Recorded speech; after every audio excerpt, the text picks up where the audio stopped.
Me chamou muito a atenção, desde que eu comecei a estudar a urgência climática para a publicação do meu livro mais recente, para a escrita desse livro, que é o Baleias no Deserto, a discrepância enorme entre a sofisticação do nosso conhecimento filosófico, científico, social sobre a era de extinção em massa, que é esse que vivemos, e o modo como um grande público, o eleitor e o político tratam desse assunto.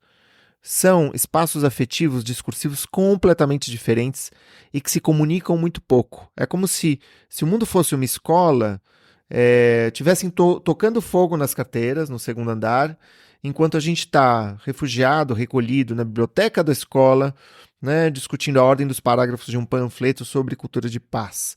Estamos estudando fogo, extintor, fenômeno da combustão, e a única coisa que a gente não está conversando é sobre como conversar. A gente quer que as pessoas que estão botando fogo na escola venham conversar com a gente na biblioteca. Elas não virão conversar com a gente na biblioteca. Me parece que a gente não está à altura desse desafio. A gente não está à altura do nosso tempo. E não é à toa que estejamos pensando tanto na inteligência ultimamente. Não sei se vocês acompanharam, mas tantos livros sobre inteligência, vieses cognitivos, inteligência artificial, inteligência animal e assim por diante. É como se a gente estivesse buscando fora a inteligência que supostamente falta à nossa espécie. O que está acontecendo que na era da comunicação nunca estivemos tão embotados e tão divididos? Olá, meu nome é Thiago Novaes e você está no Prelo. Pois é, né? O que tem acontecido?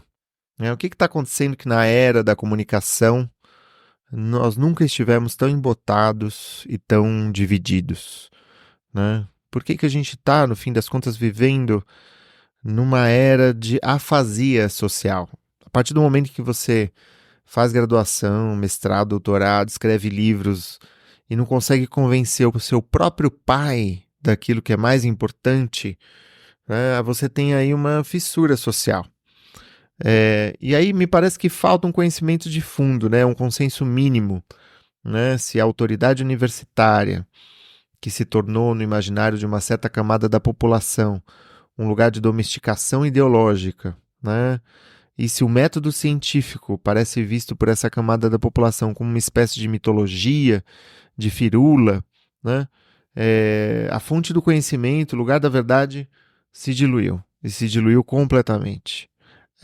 E eu acho que não é só a manipulação política que provocou isso. Eu acho que a era da comunicação ela diluiu, essa noção de verdade. Tem uma cena fantástica do filme, tem um filme argentino chamado 1985, onde tem um advogado trabalhando para julgar os militares dos crimes de Estado, e esse sujeito está lá no centro, da história.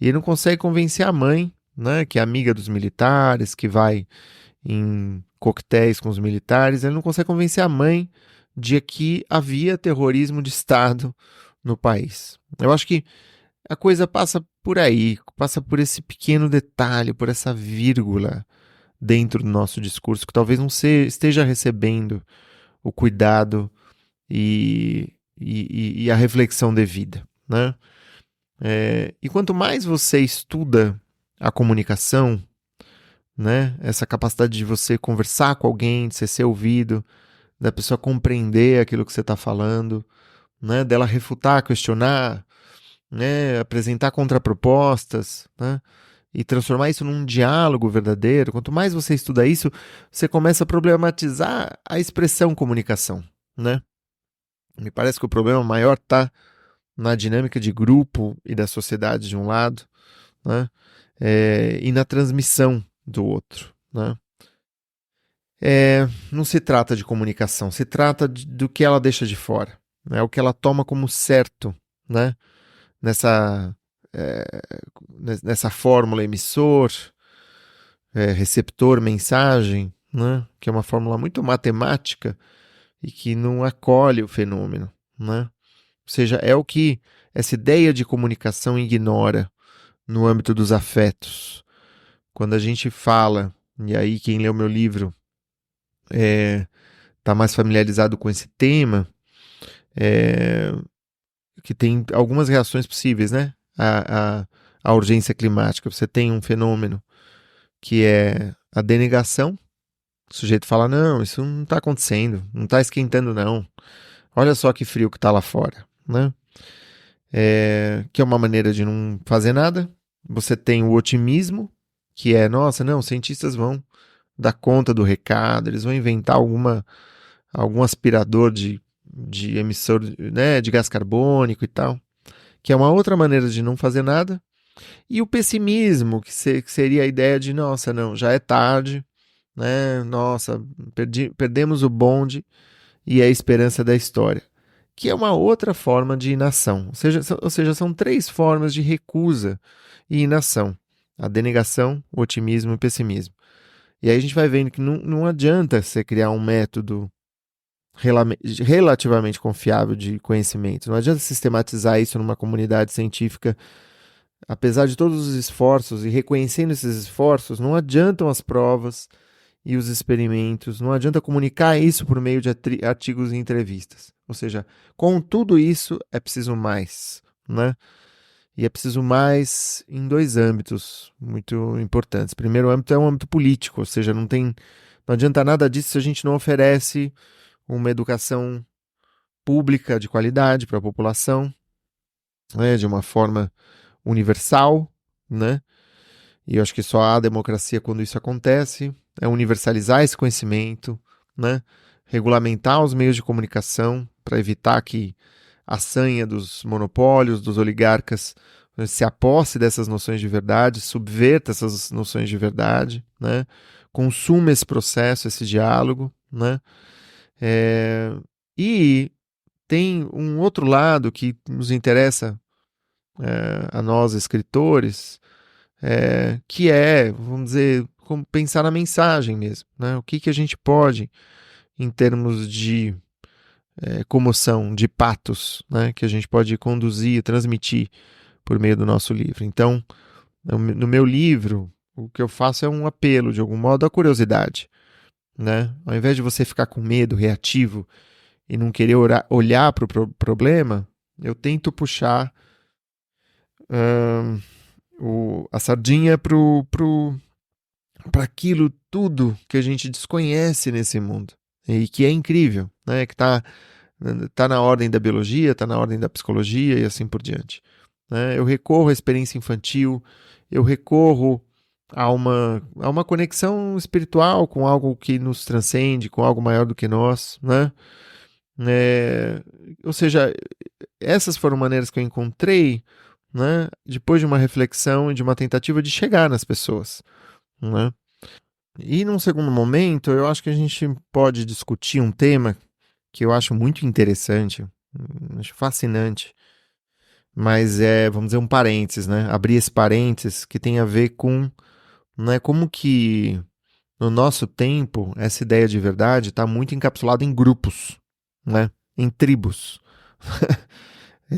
E para entender esse fenômeno das tribos, a gente precisa recuar um pouco e pensar nos fenômenos do inconsciente e da individualização, né? Antes de sermos indivíduos, nós somos parte, né? Fazemos parte, né? O processo de individualização, ele nunca é plenamente realizado na experiência humana. Ou seja, a gente nasce fusionado com as figuras de cuidado nossas, a mãe, o pai, uma tia, uma avó, e a gente vai se singularizando ao longo dos anos, né? Na primeira infância, a pele não é o limite entre o eu e o outro, né? A pele não é um limite. Aos poucos a gente vai considerando a pele um limite, né? O limite entre o eu e o outro, o limite entre o mundo, né?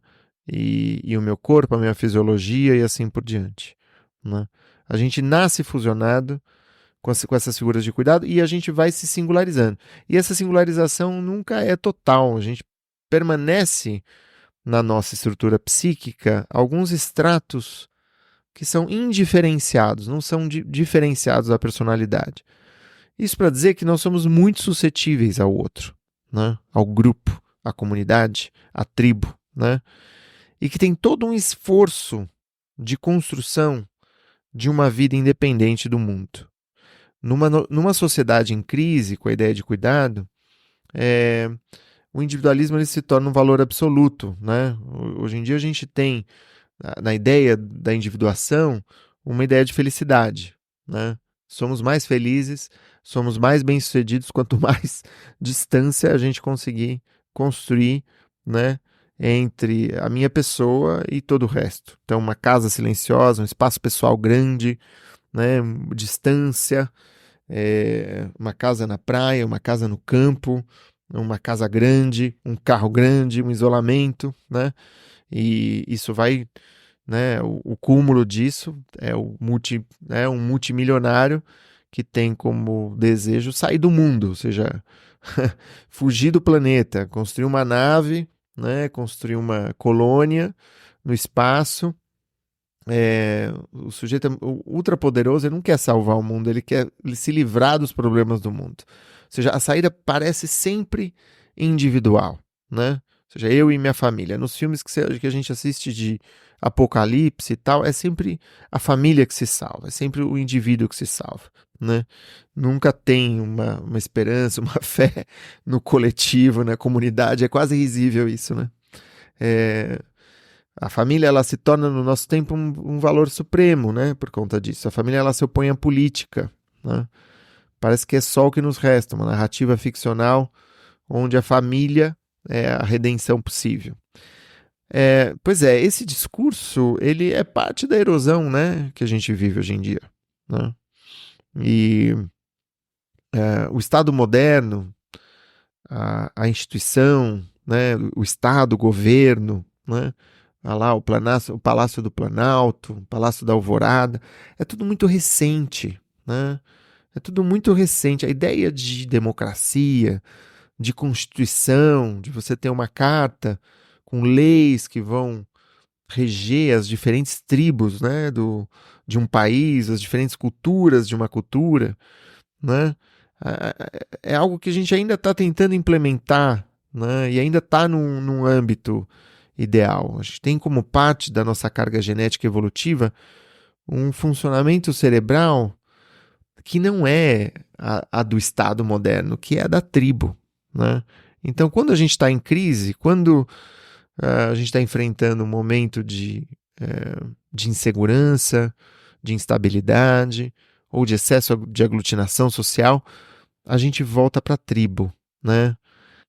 E quando a sua tribo se vê desfavorecida, a gente tem um extremo ressentimento, né?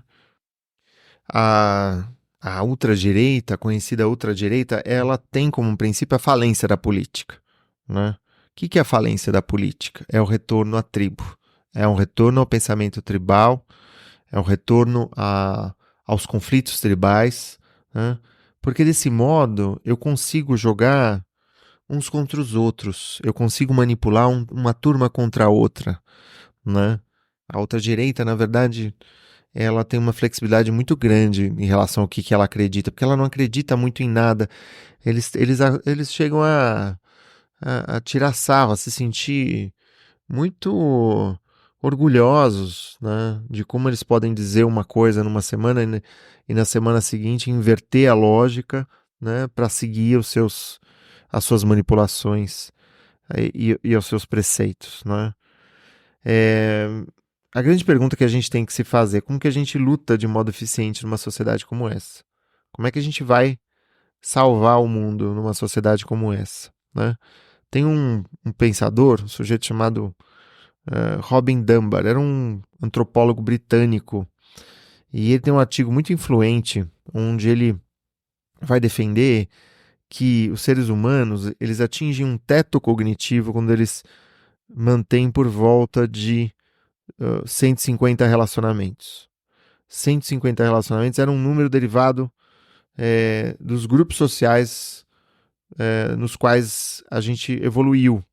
E mais do que 150 relacionamentos, a gente chega, né?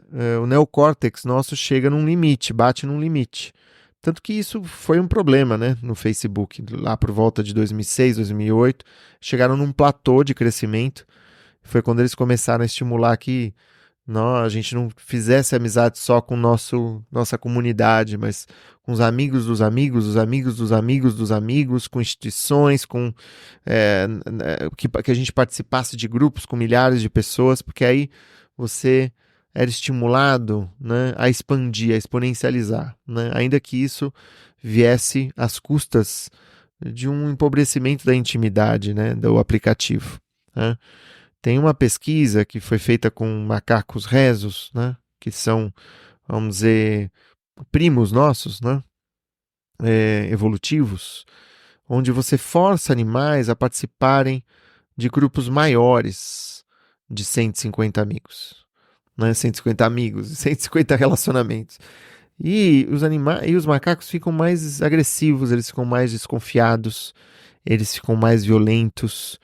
É como se os macacos sentissem que manejar um grupo anormalmente grande tivesse além das suas capacidades, provocando uma reação de fuga, de luta, que nunca se desligava, né? E eles pareciam mais focados em formar e reforçar hierarquias sociais, provavelmente como uma espécie de mecanismo de defesa. Ora, os hackers da psicologia, os engenheiros das redes sociais, eles têm fortalecido esse senso de comunidade tribal, né? E uma das maneiras de manter o público engajado nas redes sociais, eles sabem, é sempre jogar uma tribo contra a outra, sempre criar esse tipo de antagonismo, nós versus eles, ou seja, um vídeo de escândalo contra um outro grupo, né? Essa ideia de você lacrar, né? De você falar, olha, tal, e sair acusando, né? Ao invés de você resolver as coisas no DM do Instagram, não, você publica aquilo lá, né? Ainda que isso custe a você mais trabalho, mais estresse, né? Te deixe mais estressado, mais angustiado. Ao invés de você pedir para alguém determinada coisa específica, ó, fulano, ó, isso aqui tem um erro de português. Não, você vai lá e publica, né? Escreve, né? Para tentar sempre provocar comoção, likes, curtidas, engajamento, né? E isso a gente perdeu a noção de como é doente, né? Isso é sinônimo é sinal de uma sociedade doente, né? E como que a gente vai defender uma ideia de sociedade, de constituição, de democracia que funcione para além da lógica das tribos, né?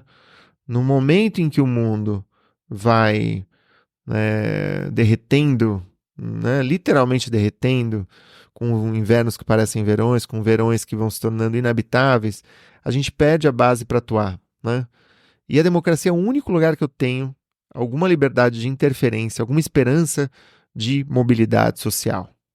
E é aí que a gente precisa voltar a pensar em comunidade, né? E voltar a pensar em pertencimento. Se o sujeito está no grupo, ele pode voltar a pensar em sociedade. A gente perdeu a capacidade de socializar com quem está fora da nossa tribo. A gente vive uma epidemia de solidão planetária, inclusive por conta disso. Somos muito iletrados no que se refere aos encontros e aos nossos encontros. A gente está dominado pela paranoia, pela competição, por fantasias inconscientes que, quando não são confrontadas com a realidade, vão ganhando corpo, vão ganhando combustível, né? Com as polarizações e por meio da manipulação, né? Nossos avós, eles eram melhores do que nós, né? Ou seja, a gente está muito agarrado e mais do que nunca a comunidades identitárias. Somos consumistas da identidade, né? E por isso somos socialmente empobrecidos. Existe uma ideia de equilíbrio na cultura japonesa. É claro que isso não é, vamos dizer, unânime na cultura japonesa, mas é uma tendência da cultura japonesa. Uma ideia de harmonia, de equilíbrio, chamada de Nagomi.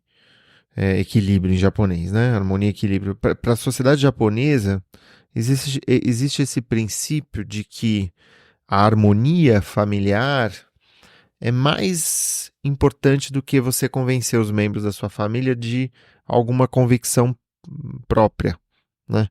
Ou seja, a gente se dá bem num almoço de domingo é um valor, é um valor, né? É, e isso é muito diferente da nossa visão, da tendência atual. E é uma provocação, de fato, isso. Nossa, de fato, será que a gente não deve restaurar um sentido de bem-estar com aquelas pessoas com as quais a gente tem diferenças? É claro, eu não estou incluindo aí, obviamente, né, os casos de violência, de abuso, não é isso. Estou falando de pessoas que são diferentes de nós. Isso, sabe? E pensam muito diferente de nós, né? É, e em paralelo, existe também uma crise das amizades, né? A nossa meia dúzia de amigos não vai transformar o mundo e ela tem se diminuído. Tem pesquisas de 1980, 1990, né? Sei lá, 30, 40% da população tinha 5, 6 amigos naquela época. Hoje em dia isso caiu para 10%, né? E aí, mesmo o núcleo familiar não dá conta, né? Mesmo a tribo, ela não funciona, né? E aí, eu acho que para encerrar, eu faço a pergunta: o que que falta a essa inteligência? O que que falta a nossa inteligência enquanto espécie para que a gente consiga sobreviver, né, às próximas décadas? E eu não estou falando de séculos, estou falando de décadas, né? É, e eu não consigo pensar em outra ideia, senão numa, claro, dentre muitas outras coisas, né? Uma cultura de amizade, né? Acho que falta para nós falta para nós um nós inclusivo, né? Existe no português, na gramática, o nós inclusivo, que é o nós onde eu estou te chamando aqui para conversar, e o nós exclusivo, onde eu falo, nós vamos almoçar lá, você fica aí, né? Esse é o nós exclusivo. Aí tem o nós inclusivo. Como que a gente pode é, parar de pensar em termos de endogrupo, exogrupo, nós e eles, nós e eles, nós e eles o tempo todo, né? Se a gente fala em inclusão e a gente se esforça para levar esse termo a sério, essa inclusão ela vai ter que ser total, né? Ninguém fica de fora. E aí ninguém mesmo fica de fora. Talvez os oligarcas, né? Talvez aqueles que estão tentando destruir esse sistema, as lideranças que estão tentando manipular a massa, né? Da população.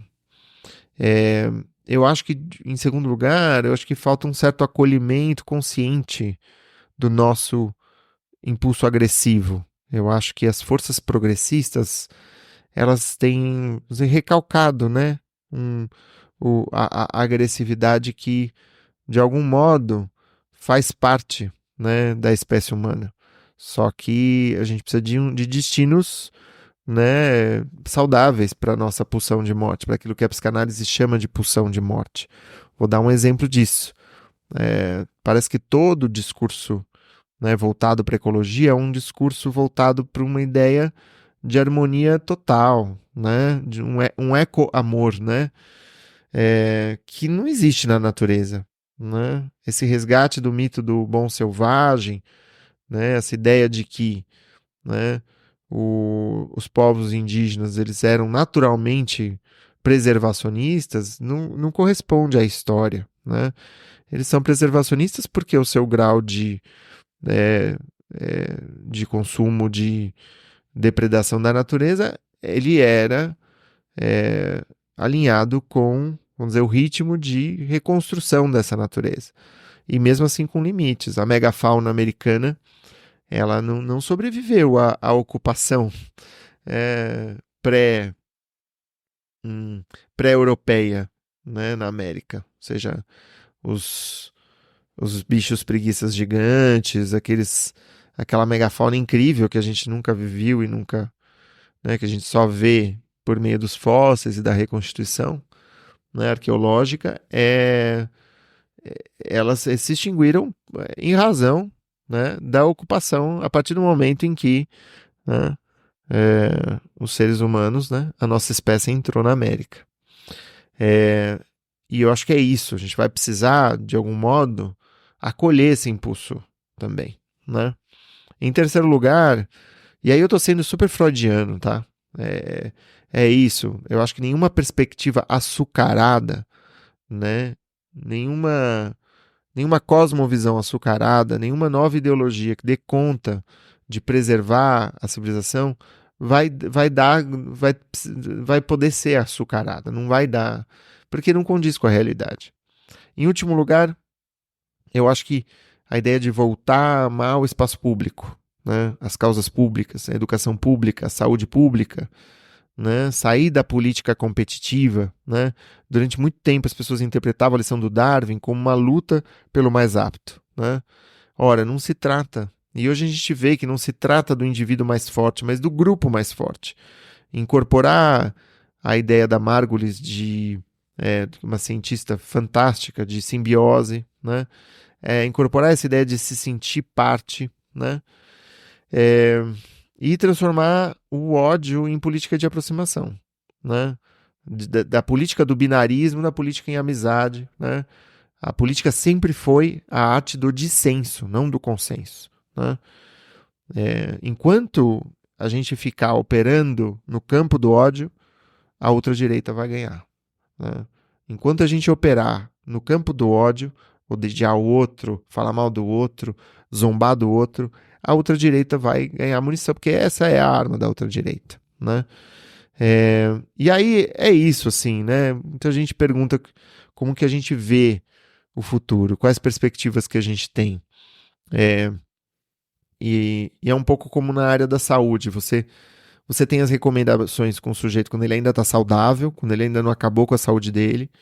Você tem as recomendações, as previsões do sujeito doente e do sujeito, a situação, né, mais extrema, que é a morte. Ou seja, o corpo saudável, né, que pede cuidado, que pede profilaxia, o corpo doente, que pede remediação em tratamento de choque, e a situação extrema, que é a morte, né? E a gente pode pensar, sendo um pouco durkheimiano, pensar nisso como uma metáfora da sociedade, né? Qual que é a resposta idealizada? E por que eu chamo de idealizada? Ou seja, isso não falta a nossa inteligência. Se a inteligência humana fosse suficiente para dar conta dos desafios do nosso tempo, essa não seria uma resposta idealizada, essa seria a resposta que a gente deveria seguir e pronto. Seriam 4 amizades. A gente precisa de, de uma amizade com as futuras gerações. A gente precisa ser comunidade com a geração futura, né? Sempre que a gente pensa no futuro, que vem não é bom. Então a gente não consegue vislumbrar como essa sociedade pode se salvar. E isso é muito perigoso. É como se a gente não tivesse saída. E a gente precisa conceber caminhos na ficção, na não ficção, no cinema, nas artes, na política, né?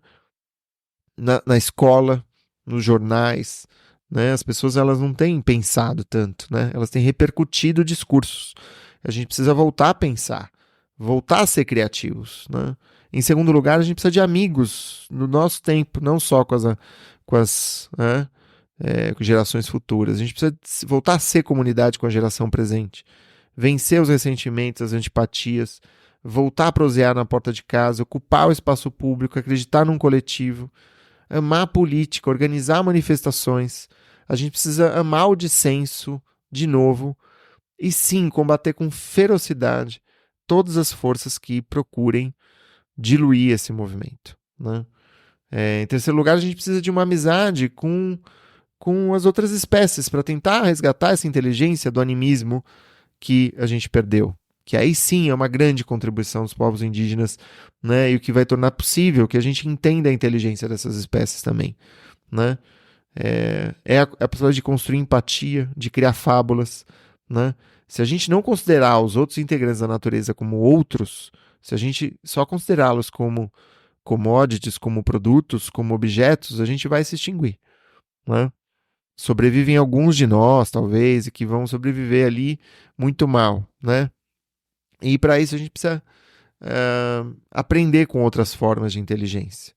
Em último lugar, a quarta amizade é a amizade a essa democracia, né? Regular as redes sociais, as big techs, a mídia, né? A indústria do petróleo. A gente precisa de um órgão internacional que funcione, que seja representativo, né?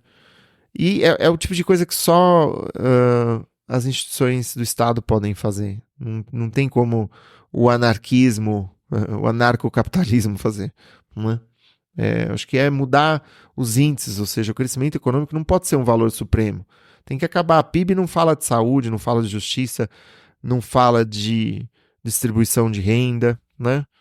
E é isso. Essas 4 amizades são vamos dizer, a profilaxia, né, da humanidade. Agora, o sujeito doente qual que é? Seria o caso de uma outra pandemia, sabe? Como a que houve em 2020, mais devastadora, que aí sim talvez abrisse os olhos, né, e desse uma trégua para emissão de combustíveis fósseis, né? E aí tudo colapsa. Aí o lobby do petróleo talvez não seja tão forte, tão influente, né? Mas veja só, olha o que é preciso para acabar com o lobby do petróleo, né? Ou seja, precisa de uma pandemia que dizime 10% da população. E se isso não é grave, eu não sei o que é, né? E se isso não é sinal de uma inteligência que nos falta, eu não sei o que é. E aí, qual que é a situação mais extrema? Ou seja, quando o paciente já fumou 3 maços de cigarro por dia ao longo de 20 anos, já está na UTI, é, é, que é um horizonte possível, infelizmente, é a urgência climática, áreas inabitáveis do planeta, falência dos estados, uma queda sistemática do PIB nesses estados, estados falidos, né, que vão dar margem a forças oportunistas que vão tomar lugar, né? Um absolutismo das oligarquias. Se a gente lê a ficção da Octavia Butler, a gente vai ver isso acontecendo. Ela previa isso de algum modo na década de 80, 80, 90, né? A oligarquia armada de uma tecnologia de vigilância quase incontornável, né? Uma precarização do trabalho que pode resultar em novas formas de escravidão, resorts de oligarcas distantes e tal, e assim por diante. Aí é distopia total e completa, né? E que talvez as pessoas falem, não, mas isso é muito pessimista, não acaba com esse tom. Mas isso vamos dizer, é o pior cenário. Acho que o melhor cenário é de fato, né, essa necessidade de voltar a fazer amizades, né, de voltar a construir amizades. Essas são reflexões que a leitura, que o estudo, né, que o desenvolvimento da minha própria literatura tem me levado. Esse é o cenário intelectual, o pensamento que eu sinto que é um dos mais urgentes assim que eu tenho construído a partir dos meus estudos na não ficção, né, na minha reflexão particular e não só particular, né, na verdade fazendo ecoar muita coisa que está sendo produzida, muitos outros pensadores que estão aí produzindo com contribuições fundamentais, né? E isso também é uma forma de amizade, né? Não é à toa que o canal Escrita Criativa se pauta na ideia de comunidade. Não é à toa que as pessoas que participam das comunidades dos nossos cursos, das nossas formações, elas se impulsionam, porque esse é um poder, né? É um superpoder, né? E é um poder que é o poder do nós inclusivo, né? É o poder do coletivo. É isso, a gente se vê no próximo episódio. Um grande abraço e até mais. Tchau.